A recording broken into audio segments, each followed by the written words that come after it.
ngasi meragi kunga mangani panba tang tara ga manga tha tara lesingani kunga manga ing yumsa kaisa numit asigi oiba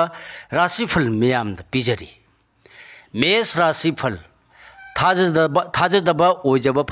khar phangani arapagi mateng lawba amadi lam chatpa kanagani changsin khrabadi ningan naganu miyam gadi mari phaba watkani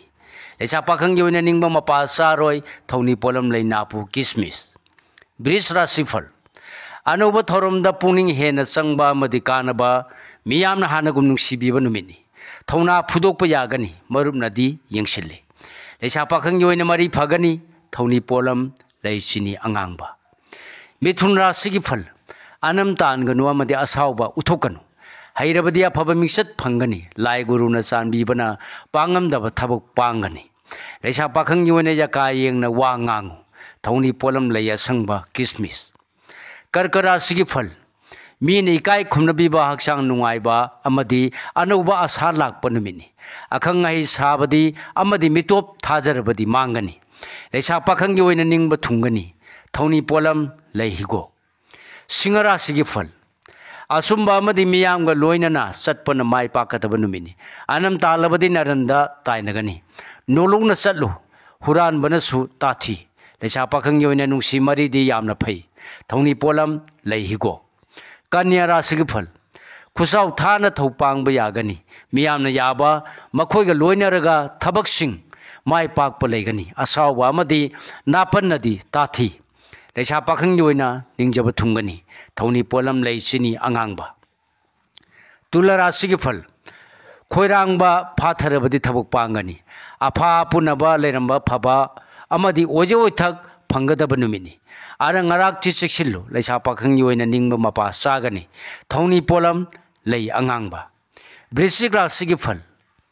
imung manung wa tanaba amadi miyamna pamnaba thau pangbana khwaidagi phagadaba numini arang arak lepsin bagi nungaiba su leigani lecha pakhang yoina kai khumnabigani thoni polam leina pu kismis dhanu rasigi phal yengnaba laksin gani pau nungaiba tagani apanba thabak khuloi na pangani palam balan su changbagi nungai hoyadi phaganu lecha pakhang gi oina nungsibana chale thoni polam lei angauba makara sigi phal laibag yamna phagani khusau thana thau pangba yagani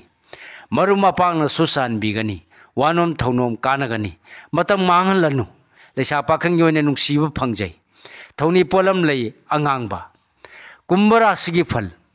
misang hengani pangamdaba thabak thona phudokna pangba ngamgani khantadrabadi yenabana mangjaba huran mana kihan manangani pangthaganu